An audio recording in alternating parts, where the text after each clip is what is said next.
আজকের ভিডিওয়ে নিফটি এবং bank Nifty নিয়ে আলোচনা করব। তার সাথে সাথে গতকাল আমরা মার্কেটের মধ্যে খুব সেলিং দেখেছিলাম, সেক্ষেত্রে ভালো ভালো অনেক স্টকের ক্ষেত্রেও কিন্তু অনেক ডাউন এসেছিল।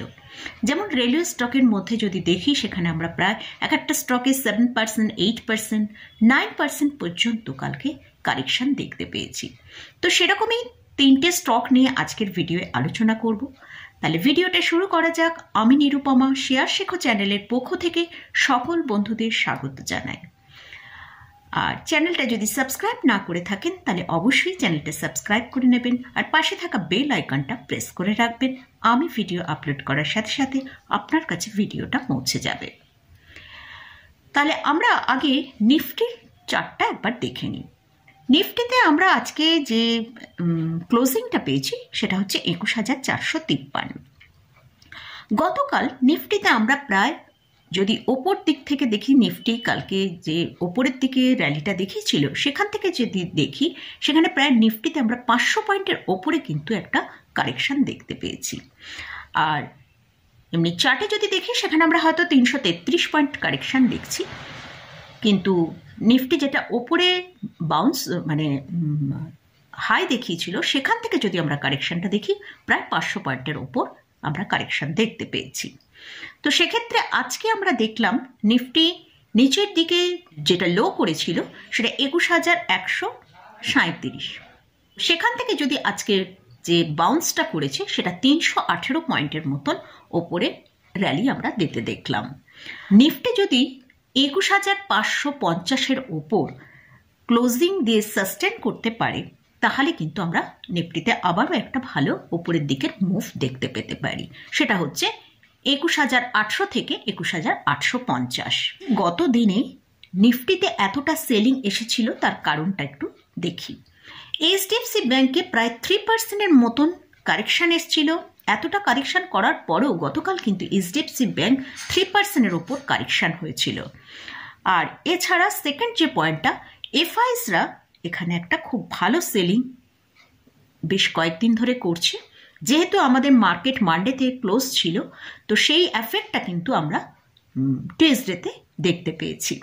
তো এফআইসরা একটা হিউজ ভলিউমে সেলিং করার জন্য কিন্তু মার্কেটে একটা সেলিংয়ের প্রেশার আসে, এবং তার জন্য আমরা টিউসডে মার্কেটে এতটা নেগেটিভে দেখতে পেলাম। ডিআইসরা বাই করেছে, কিন্তু এফআইসরা যে ধরনের সেলিং করেছে ততটা পরিমাণে কিন্তু ডিআইসদের বাই ছিল না।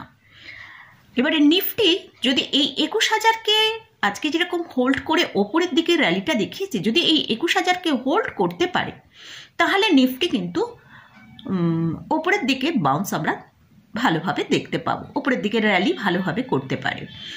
আর যদি 21,000-কে ব্রেক করে নিচে আসে, তাহলে আমরা কিন্তু ফার্স্ট 21,950 আর নেক্সট 21,750 পর্যন্ত নিচে আসতে দেখতে পারি।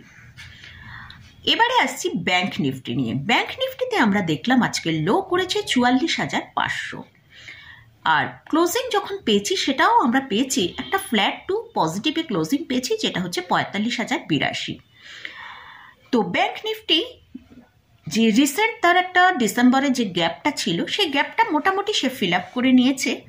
তো ব্যাংক নিফটি যতক্ষণ না 45,472-এর ওপরে ক্লোজিং দিয়ে সাস্টেন করছে, ততক্ষণ কিন্তু ব্যাংক নিফটিতে আমরা ভালো র্যালি দেখতে পাবো না। আজকে এইচডিএফসি ব্যাংকে আমরা কিন্তু একটা ভালো র্যালি দেখেছি, প্রায় 2%-এর ওপর আমরা র্যালি দেখেছি, কিন্তু সেক্ষেত্রে আমরা ব্যাংক নিফটিতে কোনো র্যালি দেখতে পেলাম না। তো হয়তো আগামী 2-1 দিনের মধ্যে আমরা ব্যাংক নিফটিতেও একটা র্যালি দেখতে পেতে পারি। তো তার জন্য ব্যাংক নিফটিকে 45,472-এর ওপর গিয়ে সাস্টেন করতে হবে এবং সেখানে ভালো করে ক্লোজিং দিতে হবে, তাহলে কিন্তু ব্যাংক নিফটি আবার ওপরের দিকে ভালো র্যালি দেখাতে পারে। এরপর 3টে স্টক নিয়ে আলোচনা করব। তো ফার্স্ট যে স্টকটা নিয়ে আলোচনা করছি সেটা হচ্ছে রেলওয়ে স্টক আইআরসিটিসি। আইআরসিটিসিতে আমরা রিসেন্ট দেখেছি একটা ভালো বাউন্স হয়েছে, কিন্তু গতকাল আমরা দেখলাম রেলওয়ে স্টকগুলো, ম্যাক্সিমাম রেলওয়ে স্টকই কিন্তু অনেক ডাউন হয়েছে, যেটা নাকি প্রায় কোনোটা 7%, কোনোটা 8%, কোনোটা 9%। তো সেরকমই আইআরসিটিসিতে আমরা গতকাল দেখেছি 9%-এর মতন কারেকশন দেখেছি। তো আইআরসিটিসি এখন কারেন্ট প্রাইস চলছে 977 টাকা। আজকে আইআরসিটিসিতে আমরা যেটা দেখলাম 909 টাকা লো করে, অর্থাৎ 900 টাকাকে সাপোর্ট নিয়ে আইআরসিটিসিতে আবার একটা আজকে ভালো র্যালি দেখতে পেলাম। তো এই যে গতকাল আইআরসিটিসিতে এতটা সেলিং এসেছিল, তো এক্ষেত্রে আইআরসিটিসি স্টকটা কিন্তু এই একদিনে প্রায় 7,000 করোড় তার মার্কেট ক্যাপিটালাইজেশন লস করেছে। তো যাই হোক, আমরা একবার স্টকটার পিটা দেখি। সেই স্টকটার কিন্তু পি এখন লোয়ার পিতে ট্রেড করছে। এখন স্টকটার পি চলছে 71.2 আর মিডিয়ান পি হচ্ছে 70.3। মোটামুটি লোয়ের কাছাকাছি ট্রেড করছে, যেটা মিডিয়ান আছে তার থেকে একটু ওপরে গেছে। তো এই স্টকটা কিন্তু একটা মানে ভালো র্যালি আসার সম্ভাবনা আছে। সামনে বাজেট আছে, তার পরিপ্রেক্ষিতে আমরা হয়তো এখানে একটা ভালো র্যালি দেখতে পেতে পারি। তো এই স্টকটার জন্য যে স্টপ লসটা স্ট্রিক্টলি ফলো করতে হবে সেটা কিন্তু 900 টাকা স্টপ লস রেখে স্টকটা আজকে যে ক্লোজিং দিয়েছে 977 টাকার উপর, এখানে এই জায়গায় কিন্তু বাই করা যাবে না। স্টকটাকে আমরা যদি বেশ কিছুটা নিচে এই 940 থেকে 50-এর মধ্যে পাই, সে জায়গায় একবার বাই করতে পারি। এবং টার্গেট হিসেবে সেটা হচ্ছে ফার্স্ট টার্গেট 1010 আর সেকেন্ড টার্গেট 1040 রাখতে পারি। নেক্সট যে স্টকটা নিয়ে আলোচনা করছি সেটা হচ্ছে পিডিলাইট ইন্ডাস্ট্রি। এই স্টকটার এখন কারেন্ট প্রাইস চলছে 2590 টাকা। গতকাল এই স্টকটাও কিন্তু 6%-এর মতন ডাউন দেখিয়েছে। আজকে এই স্টকটার Q3 রেজাল্ট আউট হবে। এই স্টকটা মেনলি একটা পোর্টফোলিও স্টক। তো পোর্টফোলিও যদি কারোর হোল্ড করা থাকে অবশ্যই এটা হোল্ড করুন, এটা নিয়ে ভয়ের কিছু নেই। এই স্টকটা যেমন 6% ডাউন হয়েছে, এটা আবার র্যালি দেখিয়ে দেবে। তবে যদি নতুন করে অ্যাড করতে চান অবশ্যই Q3 রেজাল্ট আউট হয়ে যাবার পর কীরকম রেজাল্ট আসে সেটা দেখে অ্যাড করাটাই বেটার হবে। এই স্টকটা এখন তার 50 এবং 200 ডিএমআর ওপরে চলছে। আর এই স্টকের যদি আমরা পি রেশিওর চার্টটা একবার দেখি, সেখানে আমরা মিডিয়ান পি দেখছি 90.2 আর এই স্টকের কারেন্ট পি চলছে 76.9। এই স্টকটা কিন্তু খুব লোয়ার প্রাইসে এখন ট্রেড করছে। আর এই স্টকটা যদি শর্ট টার্মের জন্য কেউ বাই করতে চান তাহলে অবশ্যই 2480 টাকা স্টপ লস মেনটেন করে বাই করা যেতে পারে। আর টার্গেট হিসেবে 2726 টাকা রাখা যেতে পারে। তবে আমি এই যে স্টকগুলো এবং মার্কেট নিয়ে যে আলোচনা করছি, এটা কিন্তু কোনোটাই বাই রেকমেন্ডেশন করছি না।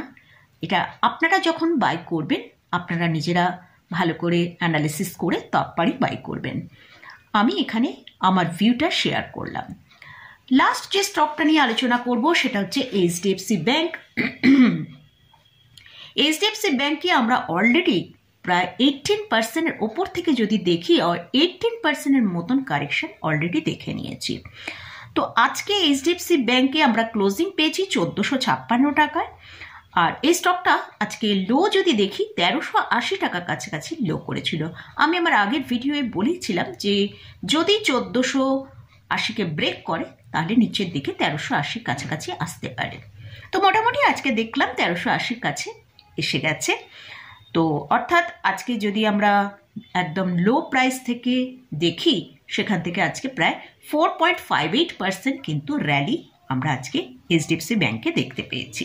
তো এই যে এইচডিএফসি ব্যাংকে এতটা র্যালি দেখেছি, এটাও কিন্তু নিফটির ওপরেও একটা এফেক্ট পড়েছে। তো নিফটিতেও সেই জন্যও কিন্তু আজকে আমরা এতটা ভালো র্যালি দেখতে পেয়েছি। তো আমাদের সেটাই ওয়াচ করতে হবে যে এই 1380 টাকা ব্রেক করে আবার নিচে আসছে কিনা। তো যদি 1380-কে সাপোর্ট নিয়ে যদি এখানে হোল্ড করে যায় 1380 সাপোর্টটা, তাহলে এইচডিএফসি ব্যাংকে ওপরের দিকে একটা র্যালি আমরা দেখতে পেতে পারি। এই স্টকটায় শর্ট টার্মের জন্য যদি কেউ বাই করতে চান অবশ্যই 1420 টাকা স্টপ লস রেখে বাই করা যেতে পারে। আর টার্গেট হিসেবে ফার্স্ট টার্গেট 1500 আর সেকেন্ড টার্গেট 1540। যদি লং টার্মের জন্য এই স্টকে কারোর হোল্ড করা থাকে তাহলে অবশ্যই হোল্ড করুন। আর নতুন পজিশন নেবার জন্য কিন্তু খুব বেস্ট অপরচুনিটি এখন, এটা আমার মনে হয়।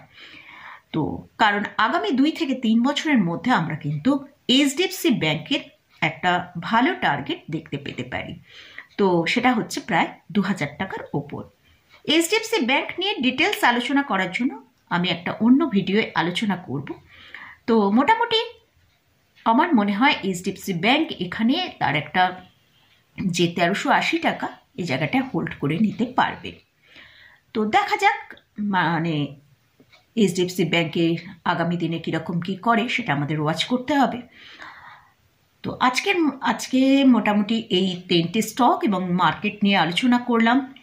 এই যে আমি স্টকগুলো নিয়ে আলোচনা করলাম, HDFC bank, IRCTC, Pidilite industry এবং নিফটি, ব্যাংক নিফটি নিয়ে যে আলোচনা করলাম, এটা সম্পূর্ণ আমি আমার ভিউটাই আপনাদের সাথে শেয়ার করলাম। আমি এখানে কিন্তু কোনো বাই রেকমেন্ডেশন করছি না। আপনারা যদি এখানে কোনোটায় পজিশন নিতে চান, অবশ্যই আপনারা আগে ভালো করে অ্যানালিসিস করবেন, করে তারপরে পজিশন নেবেন। তো মোটামুটি আজকের মতন ভিডিওটা এখানেই শেষ করছি। ভিডিওটা যদি ভালো লাগে অবশ্যই লাইক করবেন, শেয়ার করবেন, সাবস্ক্রাইব করবেন। ধন্যবাদ।